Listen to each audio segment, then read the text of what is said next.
কৃষ্ণ জয়গুৰু শংকৰ আমাৰ শ্ৰীমন্ত শংকৰদেৱ সংঘৰ যি ৯৪ বছৰীয়া যাত্ৰা এই যাত্ৰাত বিভিন্ন সময়ত শ্ৰীমন্ত শংকৰদেৱ সংঘ সমালোচনাৰ সন্মুখীন হৈ আহিছে আৰু প্ৰত্যেকজন ভকত বৈষ্ণৱে সেই সমালোচনাক সুন্দৰভাৱে গ্ৰহণ কৰিছিল কোনোদিনে এনেকুৱা ধৰণৰ পদক্ষেপ আচলতে শ্ৰীমন্ত শংকৰদেৱ সংঘই ল'বলগীয়া হোৱা নাছিল কিন্তু কালি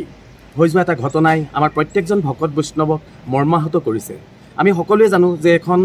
আমাৰ যি আহোম ৰাজত্বৰ যি বীৰত্বৰ গাঁঠি থোৱা আছে সেই আহোম ৰাজত্বৰ কিন্তু এটা দুৰ্ভাগ্যজনক ঘটনাও ঘটিছিল যি হৈছিল যে ল'ৰা ৰজাই জয়মতীক জীৱনতে আচলতে মাৰি পেলাইছিল মৃত্যুমুখত পেলাইছিল আমি ভাবোঁ যে সেই ল'ৰা ৰজাৰ আচলতে বংশধৰসকলে যোৱাকালি এই ঘটনাটো তেওঁলোকে সম্পন্ন কৰিছে তেওঁলোকৰ সেই বংশৰ তেজ থকাৰ কাৰণে আচলতে শ্ৰীমন্ত শংকৰদেৱ সংঘৰ যি গৌৰৱোজ্জ্বল অধ্যায় যিখন সংবিধানৰ আওতাত থাকি এটা সুশৃংখলভাৱে এটা বৃহৎ অনুষ্ঠান পৰিচালিত হৈ আহিছে যাৰ আওতাত আমাৰ শ্ৰদ্ধাৰ পদাধিকাৰ প্ৰভুজনাকে প্ৰমুখ্য কৰি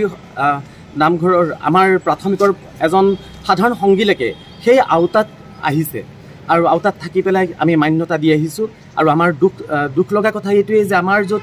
আমাৰ যিটো প্ৰতীকী য'ত জয়গুৰু শংকৰ লিখা আছে জয়গুৰু শংকৰ সেই প্ৰতীকীও তেওঁলোকে দাহ কৰিবলৈ কুণ্ঠাবোধ নকৰিলে অৰ্থাৎ শংকৰদেৱক জ্বলাই দিলে আৰু আমাৰ সেই সংবিধানখন তেওঁলোকে দাহ কৰিলে এনে মানসিকতাক আমি ধিক্কাৰ জনাইছোঁ আৰু সেয়েহে শ্ৰীমন্ত শংকৰদেৱ সংঘই আজি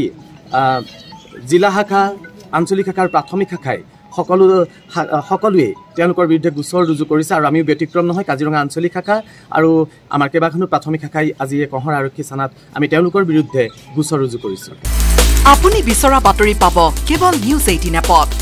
নিউজ 18 এপ ডাউনলোড কৰিবলৈ স্ক্যান কৰক এই QR কোড গুগল প্লে ষ্টৰতো পাব এই নিউজ 18 এপ